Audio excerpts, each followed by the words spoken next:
4,12,000 करोड़ इनके जो गिने भी जाते, जिन्होंने क्लेम छोड़े 2-4 साल सर्विस करके कहीं मर गए कहीं चले गए, उनके पैसे सरकार के पास 57,000 करोड़ अनक्लेम अमाउंट पड़ी।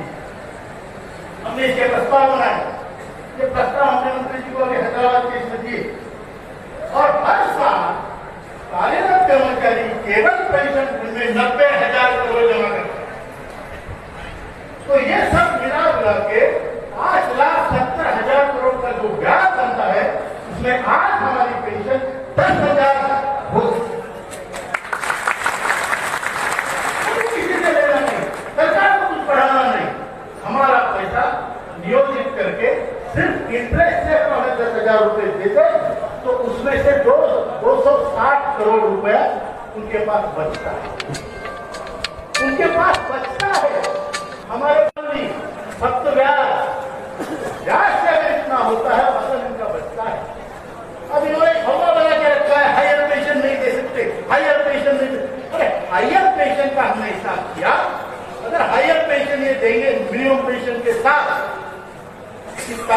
मंत्री जी को हमने बताया, सेक्रेटरी जी थे, सभी लोग थे वहां पे कॉन्फ्रेंस में, हमने उनको बताया हम प्रॉब्लम का पार्ट नहीं बनना चाहते, हम सोल्यूशन का पार्ट बनना चाहते हैं। We want to be part of solution, not part of the problem. तो हमने बताया कि अगर आप दोनों मांगे एक साथ पूरी करो, तो आप मिनिमम पेंशन 7,500 और महीना ही लगता, और हायर पेंशन जिसको चाहिए ऑप्शन ए ऑप्शन बी, अगर ये करते हो तो केवल ब्याज हमने हिसाब करके बताया, हिसाब करो, और नहीं है हिसाब तो भेजा है, आपको भी मिल जाएगी कॉपी। तो उसमें हमने बताया ये दोनों मांगे अगर एक साथ कर सकते हैं, तो आपके पास हर साल हमारे ब्याज में से 2,200,400 करोड़ रुपए, हमारी दोनों मांगे पूरी करने के बाद आपके पास 2,400 करोड़ रुपए।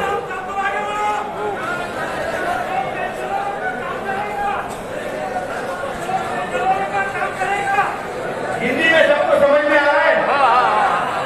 मराठी में बोलना पाहिजे असं काही नाही ना, हिंदी राष्ट्रवादी क्योंकि बाहर के लोग हैं, उनको भी समझना है। तो ये चीज है। अब हम चाहते हैं कि हमारे पैसे से हमारी खुशहाली मिले और हमारा देश भी खुशहाल, हमारा फंड भी लगता है। अभी देखिए मजे की बात बता रहा हूं, समझने के लिए मैं बोलना चाहता हूं ताकि वो ध्यान में आए को चीज। अब श्रमयोगी प्रधानमंत्री श्रमयोगी योजना कहेंगे, उसमें 10 करोड़ जो हाथ मजदूर, छोटे छोटे काम करने वाले, ठेके वाले, घर काम करने वाले, ऐसे लोगों को जोड़ के इनके साथ ऐसे लोगों को जोड़ के 10 करोड़ लोगों का इनका हिसाब है। अगर 30 साल का बंदा 100 रुपया देता है तो 7 साल की उम्र में उसको 3,000 मिलेगा। 100 रुपए में 30 साल के बाद 1,000 रुपया मिलेगा। हमने 35 साल 541 दिए, हमें कितना एक ही देश में आप अलग अलग योजना, ये कैसे हो सकता? तो अगर हमारे पास हमें न्याय नहीं मिलेगा तो श्रमयोगी में शामिल होने वाला, अटल पेंशन में शामिल होने वाला, वो भी सोचेगा कि आज 3,000 बोल रहे, 30 साल के बाद इनको कहां ढूंढ? बराबर। अरे हमें जो बोला था 1995 में, अभी हम किसको ढूंढे? तब तो मोदी जी थे नहीं, तो सरकार भी उनकी नहीं थी। अभी हम पूरा सरकार उनसे लड़ रहे हैं, मान रहे हैं, तो 30 साल बाद वो किसको मांगेंगे? सरकार के पास, सिस्टम के पास एक विश्वासार्हता होनी ही चाहिए। जब मैं 100 रुपए का नोट लेके बाजार में जाता हूं तो मुझे 100 रुपए का सामान मिलता है, क्योंकि मेरे भारत देश के प्रॉमिस पर विश्वास है। जब हमको तो भारत देश ने प्रॉमिस किया था 1995 में, तो मैंने मंत्री जी को बोला ये सरकार नहीं, ये आपका जो फंड जो कर रहा है ये सरकारी वादा नहीं, ये चिट फंड है, चिट फंड।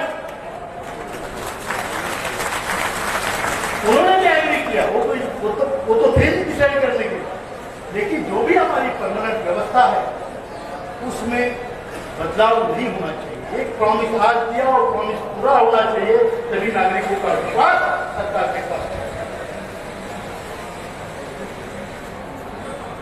सांसद जी, हमने एक अच्छा प्रपोजल दिया है